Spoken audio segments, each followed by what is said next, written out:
គ្មានការឈឺចាប់អូន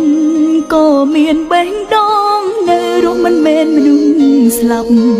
អូនក៏ចេះឈឺចាប់ពេលឃើញបងក្បត់បងមានសន្យាតើបងមានចោលធ្វើអ្វីឲ្យអូនជឿសំដីជឿពាក្យសំបត្តិគិតថាបងស្មោះនឹងអូនមិនដែលគិតថាបងក្បត់តែដល់ទីបញ្ចប់ឲ្យអូនឈឺផ្សាតើ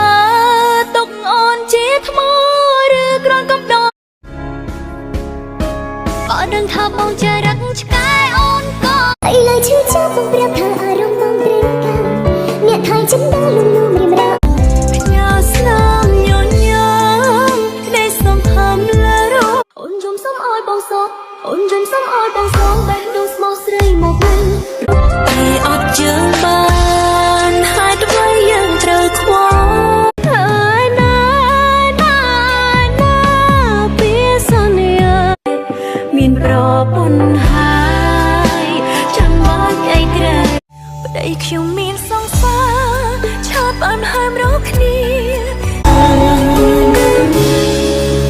ប្រពន្ធមានតែឈ្មោះ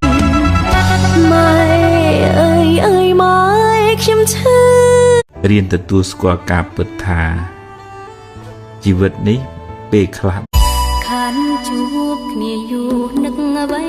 ម្ល៉េះទេចាំអមក្រោយពេលដែលអូនបើពីស្នួនតែស្លាប់ទៅ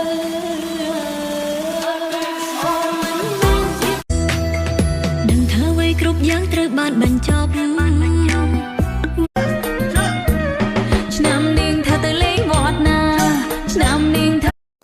សឹមខ្មែរប្រស្អាតច្រើនណាស់តែអូនមើលឃើញតែព្រមមីនេះ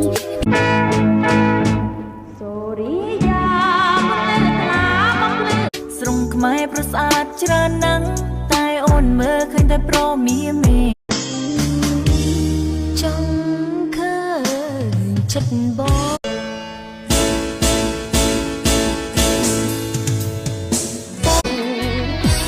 អូនលាក់ខ្លួនក្រអូបតែក្លិន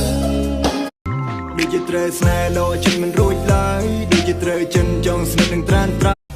ពេលដែលបងភ្ញាក់ពីគេពេលដែលបងភ្ញាក់ពីគេ